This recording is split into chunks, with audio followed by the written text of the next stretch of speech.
अस्सलाम वालेकुम स्टूडेंट्स। आज हम करेंगे रिव्यू एक्सरसाइज जो हम चैप्टर नंबर 3 की कर रहे हैं, उसका क्वेश्चन नंबर 7। इसमें हमने अब क्वेश्चन नंबर 7 में वेरीफाई करने हैं डी मॉर्गन्स लॉज। ठीक है, यू की वैल्यू दे दी है, यूनिवर्सल सेट है, ए की वैल्यू दे दी है और बी की वैल्यू जो है, बी का सेट जो है वो दे दिए हैं। तो कहता है कि वेरीफाई करें डी मॉर्गन लॉज, हमने वेरीफाई करने। तो डी मॉर्गन का फर्स्ट लॉ होता है कि ए यूनियन बी, इसका कंप्लीमेंट इज इक्वल टू है A complement intersection B complement. Left hand side लेते हैं, तो लेफ्ट हैंड साइड है ए यूनियन बी और इसका कंप्लीमेंट। इसमें पहले हम ए यूनियन बी फाइंड करते हैं। ए का सेट लिखा, यूनियन बी का सेट लिखा। अब ए का जो सेट है ये है सेट ऑफ इवन नंबर्स और जो बी का सेट है वो है सेट ऑफ ऑड नंबर्स। दोनों को मिलाया तो यूनियन में सारे इकट्ठे करके लिखेंगे तो 1 2 3 4 5 6 अप टू 20 तक आ जाएगा। अब ये जो ए यूनियन बी आया है, अब हम इसका मालूम करेंगे कंप्लीमेंट। कंप्लीमेंट का मतलब होता है कि यू में से उस सेट को माइनस कर देना है। तो u minus A union B, पहले u का सेट लिखा, यूनिवर्सल सेट दिया हुआ है 1 से लेकर 20 तक natural numbers, minus A union B भी 1 से 20 तक नेचुरल नंबर्स आए, सिमिलर हैं दोनों, तो इसका आंसर जो है वो एम्प्टी सेट आ जाएगा, खाली सेट आ जाएगा। राइट हैंड साइड लेंगे तो राइट हैंड साइड में आ रहा है कि ए का कंप्लीमेंट इंटरसेक्शन बी का कंप्लीमेंट, यानी पहले हम ए कंप्लीमेंट मालूम करेंगे, फिर बी कंप्लीमेंट मालूम करेंगे और दोनों का इंटरसेक्शन ले लें। ए इंटरसेक्शन मालूम किया, you minus a universal set और माइनस ए का सेट। अब ये यूनिवर्सल सेट 1 से लेकर 20 तक तमाम नेचुरल नंबर्स हैं, इसमें से हम माइनस कर देंगे 1 से 20 तक जो इवन नंबर्स हैं, तो बाकी हमारे पास ऑड नंबर्स रह जाएंगे, यानी 1 रह गया, 3 5 7। ये वो एलिमेंट्स हैं जो पहले सेट में मौजूद हैं लेकिन दूसरे सेट में मौजूद नहीं है, वो इसका इस सेट के एलिमेंट आ जाएंगे ए कंप्लीमेंट। इसी तरह जब बी कंप्लीमेंट मालूम करेंगे तो पहले यूनिवर्सल सेट माइनस बी का सेट कर दें तो ये सेट ऑफ इवन नंबर्स आ जाएंगे 2 4 6 8 अप टू 20। अब ए का कंप्लीमेंट और बी का कंप्लीमेंट दोनों का हमने इंटरसेक्शन ले लेना है। तो जब इनका इंटरसेक्शन लेंगे तो ए कंप्लीमेंट इंटरसेक्शन बी कंप्लीमेंट, तो ये सारे जो हैं ये ऑड नंबर्स हैं और ये वाले सारे इवन नंबर्स हैं, तो इसका एम्प्टी सेट आ जाएगा, खाली सेट आ गया, तो दोनों साइड्स बराबर हो गए। ये वेरीफाई हो जाएगा डी मॉर्गन का पहला लॉ। इसी तरह हमने डी मॉर्गन का सेकंड लॉ वेरीफाई करना है, उसमें है कि ए इंटरसेक्शन बी और इसका कंप्लीमेंट, ए कंप्लीमेंट बी कंप्लीमेंट और इसका हम यूनियन लेंगे। तो पहले लेफ़्ट हैंड साइड लेते हैं, ए इंटरसेक्शन बी और इसका कंप्लीमेंट है, तो ए इंटरसेक्शन बी ब्रैकेट वाला हिस्सा हल करेंगे, ए की वैल्यू 2 4 6 अप टू 20, बी की वैल्यू 1 3 5 7 और ये 19 तक है।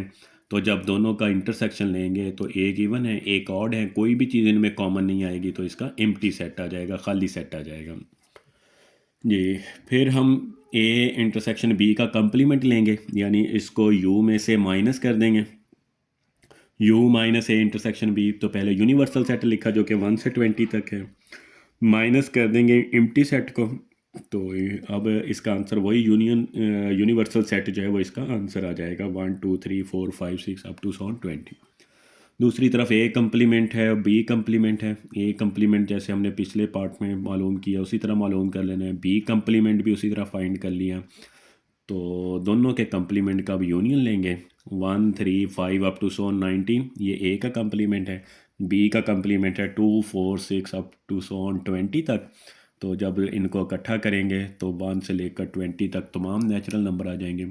हमारी जो थी लेफ़्ट हैंड साइड वो भी यही थी 1 से लेकर 20 तक, राइट हैंड साइड भी यही आ जाएगी, तो ये वेरीफाई हो जाएगा डी मॉर्गन सेकंड लॉ इसका प्रूफ हो जाएगा।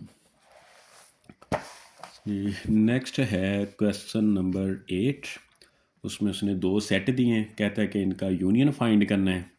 तो एक्स पी का सेट है कि X such that X is equal to 5m, और m जो है यहाँ पर कोई भी नेचुरल नंबर हो सकता है, ठीक है, और नेचुरल नंबर हमें पता है कि 1 से लेकर कहाँ तक होते हैं, अप टू 100, तो 1 से स्टार्ट होते हैं पॉजिटिव इन्फिनिटी तक जो है वो सारे नेचुरल नंबर आ जाएंगे।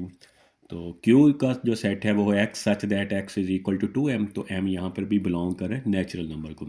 तो जब इनकी टेबलर फॉर्म लिखेंगे तो पी का सेट आ जाएगा 5 का टेबल, यानी एम की जगह पर पहले 1 पुट करना है तो 5 आंसर आ जाएगा। फिर एम की जगह पे 2 पुट करेंगे तो 10 आ जाएगा, 3 पुट करेंगे तो 15, 20 अप टू सो ऑन। ठीक है, डॉट लगा देना, इसका मतलब है कि ये जो है वो सेट वो रुक नहीं रहा, फाइनाइट नहीं है बल्कि इनफाइनाइट है, अप टू सो ऑन। इसी तरह ये इवन नंबर्स आ जाएंगे, 2 के मल्टीपल आ जाएंगे, 2, 4, 6, 8 up to so on.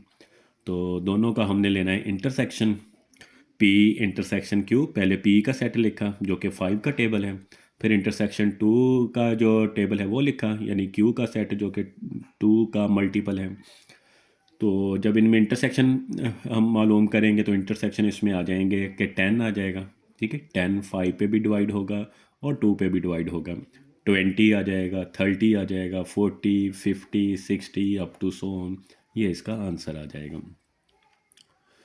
Next है जी क्वेश्चन नंबर है 9, और क्वेश्चन नंबर 9 में हमने 2 प्रूव करने हैं प्रॉपर्टीज़ के। कहता है कि प्रूव करें ए इंटरसेक्शन पे ब्रैकेट है A union B is equal to A union into A intersection B. ये हमने प्रूव करना है। तो लेफ़्ट हैंड साइड ले लें, A intersection into A union B. अब ये जो बाहर इंटरसेक्शन है ए का, ये दोनों के साथ अटैच कर दें तो ये आ जाएगा ए इंटरसेक्शन ए, फिर यूनियन की लामत लगाएंगे, फिर ए इंटरसेक्शन बी आ जाएगा। इस प्रॉपर्टी को नाम देते हैं associative property of intersection over union. ठीक है, हमने जो प्रॉपर्टी इस्तेमाल की है ये है associative property of intersection over union. अब 2 सिमिलर वैल्यूज़ का जब हम इंटरसेक्शन लेते हैं तो वही सेट उसका इंटरसेक्शन आ जाता है। ए का ए के साथ इंटरसेक्शन लेंगे तो वो ए ही आ जाएगा। ठीक है, ए इंटरसेक्शन ए जो है वो दोबारा ए के इक्वल आ जाएगा। आगे यूनियन लिखेंगे और फिर आ जाएगा ए इंटरसेक्शन बी, तो ये राइट हैंड साइड के इक्वल हो जाएगा। इसी तरह इसका सेकंड प्रूव है। सेकंड प्रूव है, कहता है कि A union into A intersection B is equal to A intersection A union B. तो लेफ़्ट हैंड साइड ले ली, A union into A intersection B. तो ए यूनियन ए और इंटरसेक्शन ए यूनियन बी। ठीक है, ए यूनियन को ए के साथ भी मिला दिया और ए यूनियन को बी के साथ भी मिला दिया। तो इस प्रॉपर्टी को कहते हैं associative property of union over intersection. तो बेसिकली ये एसोसिएटिव नहीं, डिस्ट्रीब्यूटिव प्रॉपर्टी आएगी। ठीक है, डिस्ट्रीब्यूटिव प्रॉपर्टी लिखेंगे, distributive property of union over intersection. तो 2 सेट जिनका हम यूनियन ले रहे हैं ये वही सेट फिर आ जाएगा, ए यूनियन ए का आंसर ए आ जाएगा और आगे आ जाएगा इंटरसेक्शन और अगली ब्रैकेट वाली वैल्यू ए यूनियन बी वैसे ही लिख देंगे। इसी तरह जो पीछे हमने प्रॉपर्टी इस्तेमाल की थी इसको भी एसोसिएटिव नहीं बल्कि ये भी क्या है, डिस्ट्रीब्यूटिव प्रॉपर्टी है, distributive property of intersection over union. ये इनके प्रूव हो जाएंगे।